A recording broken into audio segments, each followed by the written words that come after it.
रूपी नारायणले यस्ता प्रकारले जब बिन्ती गर्दाखेरि जब देवताहरूले भने हे प्रभु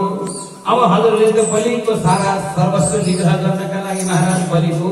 सम्पूर्ण जब यतापट्टि राज्य निग्रह गर्नका लागि अत्यन्त शोभायमान स्वरूप लिएर आज परमात्मा भगवानले शुभ दिन शुभ बार शुभ बेलाका बीचमा जब पृथ्वी तलमा गएर